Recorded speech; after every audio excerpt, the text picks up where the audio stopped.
आप सबके बेटा, आप सबके भाई, सबके गोड़ छू के गोड़ लगतनी कैसे ही प्यार और आशीर्वाद हमेशा रोलन बनौले रही। I love you.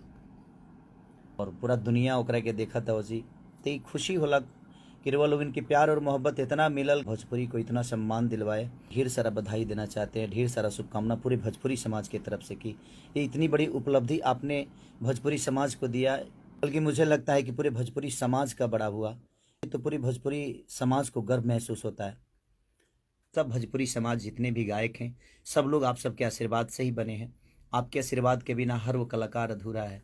सबको प्यार दीजिए, सबको सम्मान करिए, सबको प्यार और सम्मान दीजिए, क्योंकि हम आप हैं तो हमारा समाज है।